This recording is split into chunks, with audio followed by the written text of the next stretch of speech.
Hello and welcome to class. I'm Dr. Greg Parsons, and this will be an introduction and overview to the Leadership 816 class, Analysis of Management History Theory and Leadership.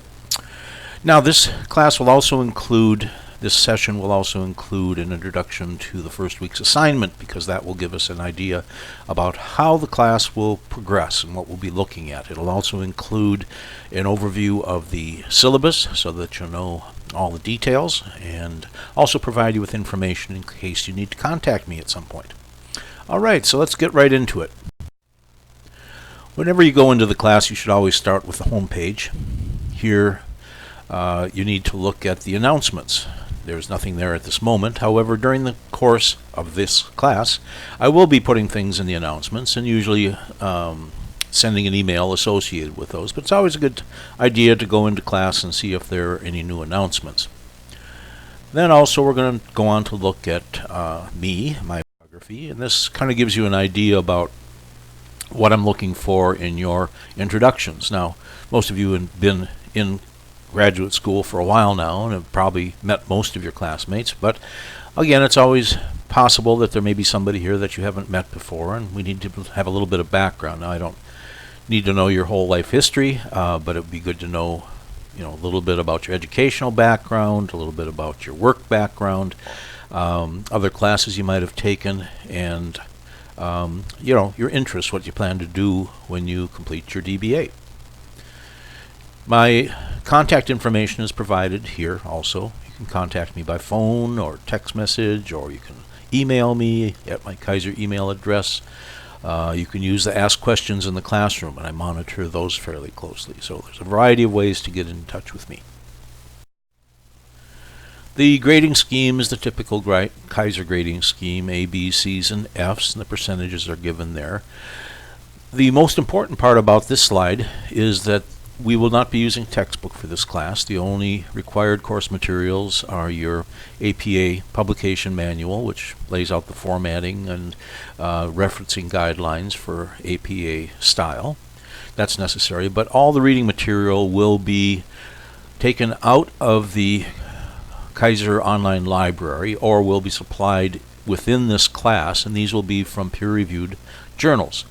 Now, peer-reviewed journals, as we've talked about in other classes, are the foundation. That's the building blocks of academic research, and it's something that all doctoral students need to be very familiar with. They need to understand why peer-reviewed journals are the evidence that they use to provide for their statements that they make, any kind of conclusions.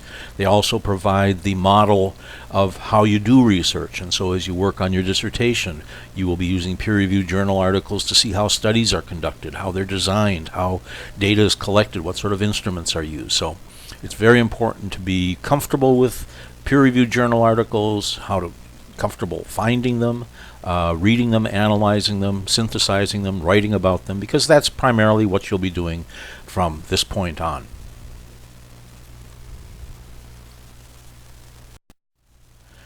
The grading scheme, the pieces of the class that are graded are, as normal, the threaded discussions. However, in this class, we've bumped up the percentage grade for each week up to 4%. Okay, and I'll be talking a little bit more about the requirements of the discussions, because they're a little bit different as in the past. In week 2, there will be a literature review, 5%. In week 3, there will be another literature review for 5%. In week number 5, there'll be a connecting papers where you'll be synthesizing the literature, and then additional literature reviews in week 6 and week 8. So as I talked about in the previous slide, reviewing the literature, becoming familiar with reading journal articles, and writing about them is the main focus of this class. The content is important, but understanding where the content comes from is important as well. Late assignments can be accepted with a penalty. You can always get in touch with me and explain yourself, and if you have a good reason why your work is going to be late, generally I'll accept that. We all have conflicting demands on our lives, but things turned in just late because you didn't get around to doing it with no explanation will be penalized according to these percentages. So, even if you got nothing, it's a good idea to turn something in. Even if I turn it back to you for additional work, at least I can see what you've done so far.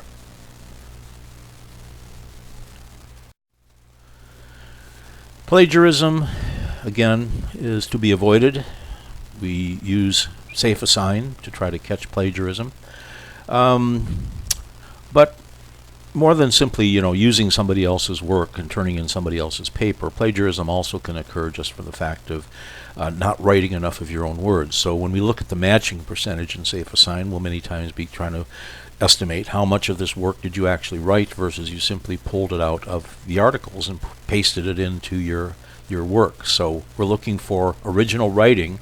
You are writing about what other people have written about. That's true, but you're trying to put it into your own words and formulate your own ideas around those articles that you've been reading. The incomplete policy is in place for people who get to the end of the class and don't think they're going to be able to do the final amount of work necessary. You need to get in touch with me before the end of class to let me know that you're interested in taking an incomplete. If I think you've got a good reason, and I think that you will be able to complete the class with a bit more time, that means you get 4 more weeks after the beginning of the next term. So if the next term starts on Monday of the following Sunday, that means you got 4 weeks from that starting point. If you have a semester break in between, that means you have an extra week, so you've got 5 weeks, including the break time, to complete the work. The downside of incomplete is the highest grade you can get is a B, and it's rather obvious why that is the policy, because everybody would take an incomplete to get extra time to work if they could get a better grade. So B is the highest grade that can be achieved. Now, this is sort of the formalized approach, and many times I recommend to students who are having difficulty, struggling to finish up and get a passing grade, that they try an incomplete first. They're not going to get an A anyway, it's obvious, but rather than take a fail and have to take the class over at some point in the future, why not take an extra few weeks and see if you can, we can work on getting your grade up to where it needs to be. Generally, it just has to do with assignments not being done to the appropriate level, not being done with enough references, not being done according to the requirements of the assignment, not contributing enough to the discussions. So now the times there's things that we can work with, but you have to let me know that's what you want to do. All right, now that we've looked at the syllabus, let's take a look at the Start Here section of the class. Most classes the instructors will put the materials that they want you to use in the Start Here section, so it's always a good idea to go look what's there. Here we have a link to the library, which you'll be using. You have a link to the email. Course resources are where you find some of the reading material for the class. Introductions, of course, is where you can put your introductions in. Here's where you get to ask questions. And you'll see the introduction and overview, which is the video that I'm recording right now.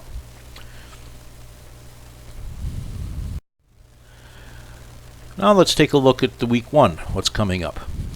First of all, you'll be reading an article called Leadership, Current Theories, Research, and Future Directions. And you will find that in the Start Here, which we just looked at in the Course Resources section of the Start Here. Then, this is going to be the basis of your discussion. And here's where I wanted to talk a little bit about the new policies for discussions. You need to post 4 posts during the week. They have to occur on 4 different days, and the first post has to be in by the end of Tuesday. Let me repeat that, because this may be different than you've had in other classes. Each student has to post 4 posts during the week. They have to occur on separate days. The first post has to be in on Tuesday, your initial post. Then you've got Wednesday, Thursday, Friday, Saturday, Sunday, 5 more days to complete 3 more posts. The discussion, the topic that we'll be talking about, will be kind of up to what you choose when you read this article. When you read the article, you find that it's basically a rundown on various leadership theories and directions that are currently being explored by researchers in leadership. Let's take a look at it first. Again, you go to course resources, and in course resources you'll find leadership, current theories, research, and future directions, and then download that. And I would highly recommend saving it to your computer, your laptop, so you can read it when you have time. Don't always expect to have internet access when you're reading it. You can download it. It's for free. Here's the article, first page, and here is the table of contents. And the table of contents is pretty explicit in terms of what we'll be looking at in this class. So we'll be looking at a theory of leadership called authentic leadership. We'll also be looking at authentic leadership development, which means can we actually train people to be better at authentic leadership. We'll be looking at cognitive psychology and leadership, and there's a bunch of theories in that area. Cognitive psychology has to do with learning and learning behaviors. Then we'll be looking at new genre leadership. In those, we'd be looking at aspects of transformational leadership and charismatic leadership, and what's been done with those theories since they were first introduced. We'll be looking at complexity leadership, which brings in an area of research called complexity theory, which says that leadership is a lot of responding to situations that are totally unanticipated, and the ability to make sense of them and deal with those really form leadership, as opposed to some set of behaviors or training that have been done previously. We'll be looking at shared and collective leadership theories. We'll be going back and looking at leader-member exchange theories, which were developed a while ago, but there's been a lot more work done in the idea of the exchange, the relationship that exists between leaders and members. We'll be looking at followership theories. We'll be looking at substitute leadership theories, servant leadership theories, how spirituality goes together with leadership, and this is connected to the servant leadership theory concept. We'll also be looking at cross-cultural leadership theories and e-leadership theories. These are considered kind of the state-of-the-art in leadership research, the things that are going on right now. And as you go through the article, you see that the references that are being used to put this article together are nearly all from 2005 and newer. I might say 2005, that's like 10 years ago, isn't that? In academic research, 10 years is relatively new. I mean, we'll see things in 2011, 2012. But just the publishing cycle, how things get written, research is composed, research studies are set up, things that are what we call longitudinal studies, which occur over time, take a period of time to collect the data. You may be looking at a 5-year study, kind of like when you do testing on drugs. Your clinical studies may run 10 years before you can say that it has no side effects. So just the publishing, research and publishing life cycle means that certain things won't come out at the same time. It's not like writing a blog or something for the internet. It doesn't come out at the same time that the ideas are being generated. So most of this will be considered relatively new. So again, the topic is for you to choose 2 topics from all the topics in the article that you want to look at in more depth.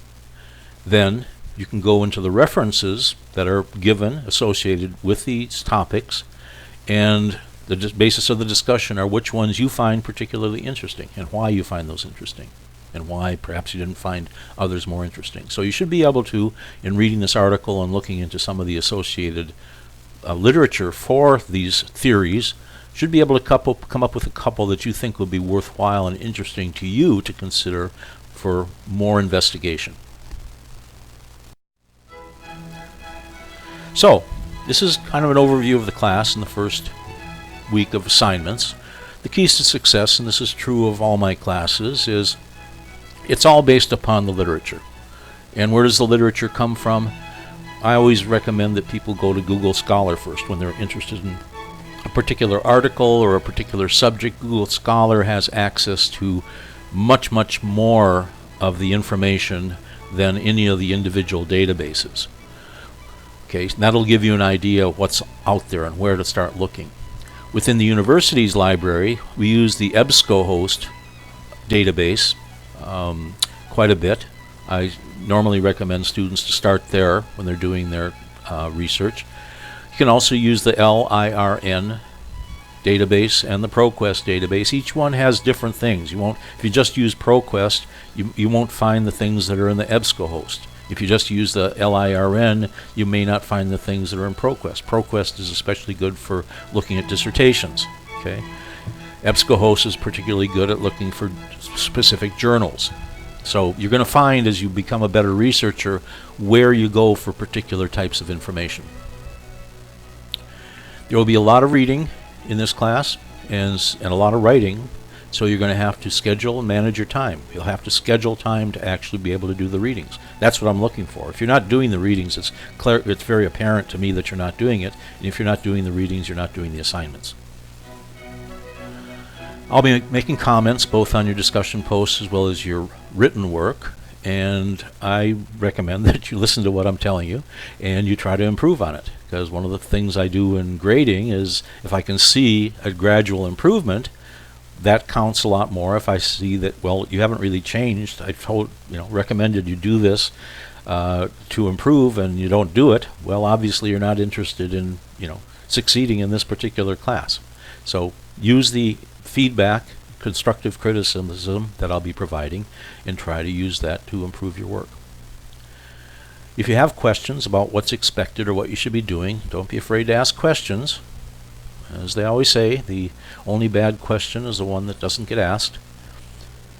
And you can use the email address, my phone, my text. I will get back to you as soon as I can. Generally, I'm on my email several times a day, so I will generally get an email. However, if it's late at night and you're working and I'm sleeping, you can send me a text message, and I'll try to get to it the next morning.